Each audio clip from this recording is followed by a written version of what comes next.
What's up, guys? In today's video, we're going to be talking about motor T. Motor T. So without further ado, let's go ahead and get into it.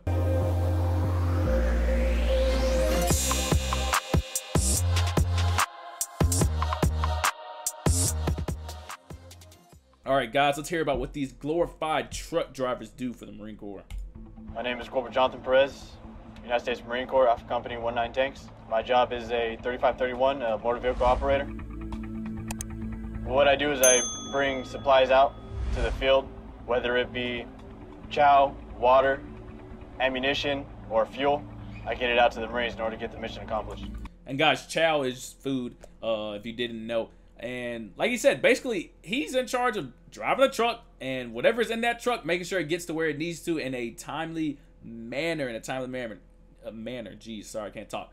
But I will say, sometimes Motor T be on it, and sometimes they just like, where the fuck is Motor fucking T? I cannot tell you how many field ops we have waited, sometimes, you know, multiple hours and even days just for Motor T to finally come pick us up. Now, is that necessarily their fault, or was that our command and leadership fault? I don't know, but us Marines, we're blaming it on Motor T. We're like, where the fuck were you? We're tired of being out here. Like, come get us. You know what I'm saying? And that's the best feeling you can ever get. When you hear those 7 tons coming and you're in the field, you know you're about to go home. Or you know it's just something's about to happen. They bringing you some hot chow or something.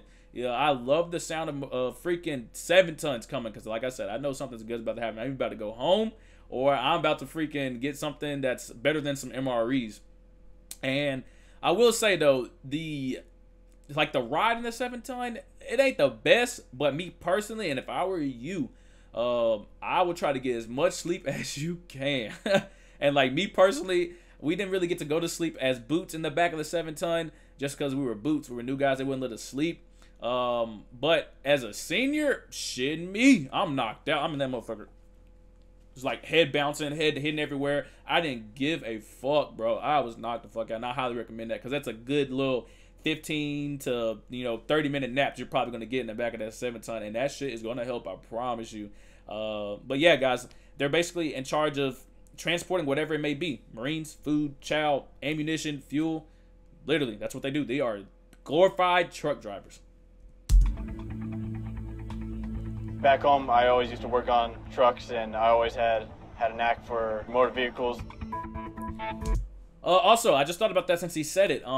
You're also gonna have to work on these 7 tons. You gotta make sure they're maintained. You gotta know how to do oil changes, fix just your 7 ton in general, make sure it's operational. And like I have been stressing in these videos, that is something that you can take out of the Marine Corps. If you were a mechanic in the Marine Corps or just a 7 ton driver, whatever it may be, that's going to be looking good on your resume. Like I said, you can take that outside of the Marine Corps and find you a job easily.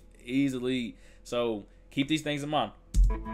On a daily basis, I make sure my 7 ton is at the utmost readiness, which means checking the POLs, making sure all the fluids are good, making sure it's ready to go out on a minute's notice to go get the mission completed.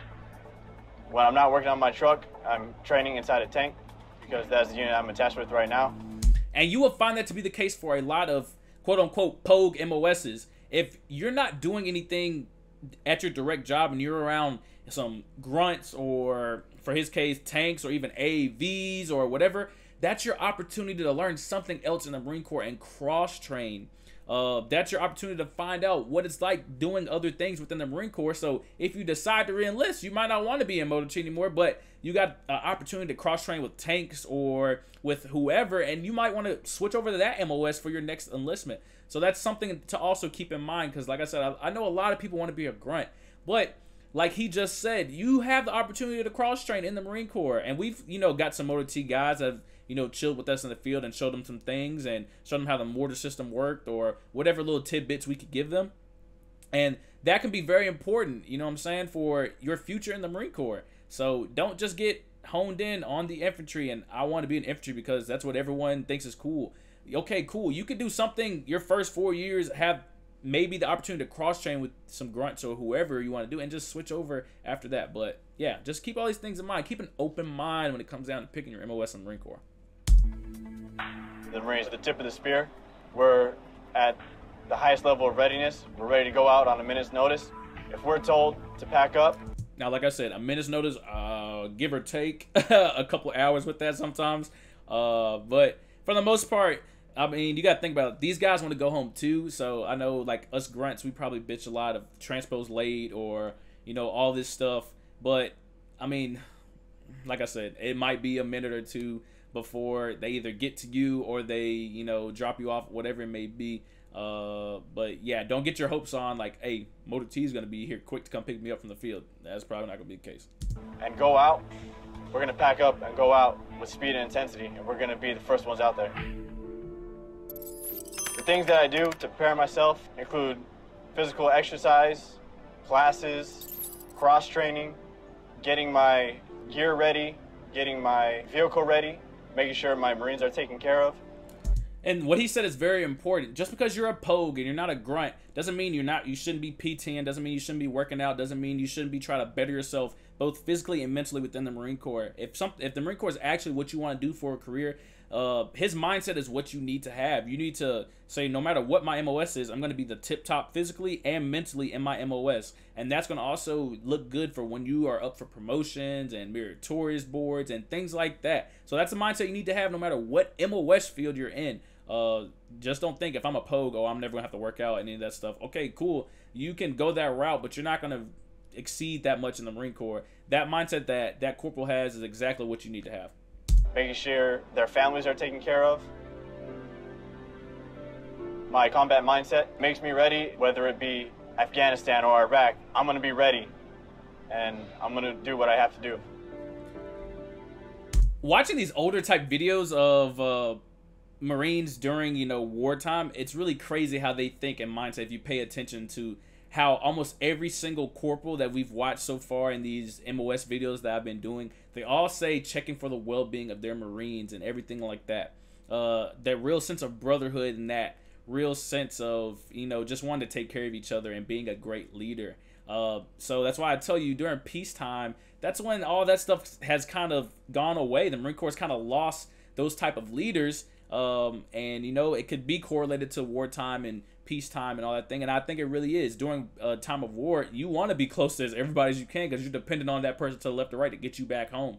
And I know that's a sad case because I think a leader should be a leader 24/7, no matter if it's a wartime or peacetime. But I just think that's really something to really observe and see how the mindset of these leaders in the Marine Corps have changed because we've gotten away from that war and now we're in peacetime. I joined the Marine Corps to do something different because I wanted a challenge. I wanted to challenge myself, and I wanted to know for myself how far I could be pushed. You're not just coming to work and doing a job. It makes you feel like you have a purpose in what you're doing. And that might be the same case for a lot of you. So some of y'all might want to be home and, you know, drive 18-wheelers or whatever and be a truck driver and all that. But why not, you know, just challenge yourself a little bit to do that same desire that you want, but now you got an extra title to your name. You got a sense of belonging. You have a purpose. You know, not saying you wouldn't have a purpose if you didn't join the Marine Corps, but now you have a purpose that is fulfilling a bigger scale of probably what it would have been in the civilian world. So really think about those things when you're thinking about what MOS you want to go into and what your wants and desires are in life. Because if you're a person that loves, you know, just trucks and, you know, driving and doing mechanical work, that would be a perfect MOS for you. You're going to have all those desires met.